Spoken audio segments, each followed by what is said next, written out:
Саламатсыңарбы менин окуучуларым. Бүгүн бизде кыргыз тили сабагы. Биздин бүгүнкү темабыз кызматчы сөздөр. Сабагыбыздын максаты силер кызматчы сөздөр тууралуу маалымат аласыңар. Алган билимиңерди турмушта колдонууну үйрөнөсүңөр. Бири-бириңер менен ынтымакта болуп, мамиле түзгөндү үйрөнөсүңөр. Анда эмесе балдар, силерге мен жагымдуу маанай тартуулайм.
Биринчи корутунду.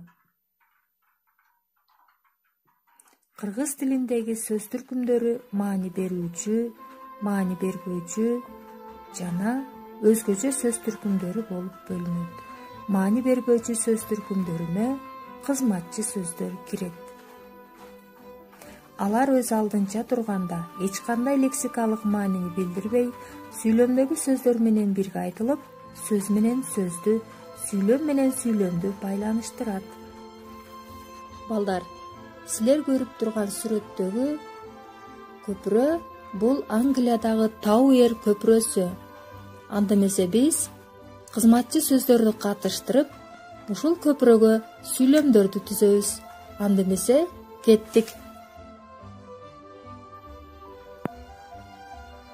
Эми мен бул көпүрө жөнүндө билемин. Бул көпүрө менен миңдеген туристтер өтүшөт.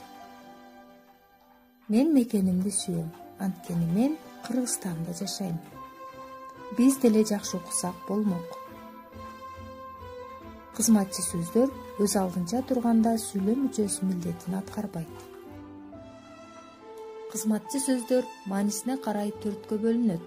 Алар жандооштор, байламталар, бөлүкчөлөр, мадал сөздөр.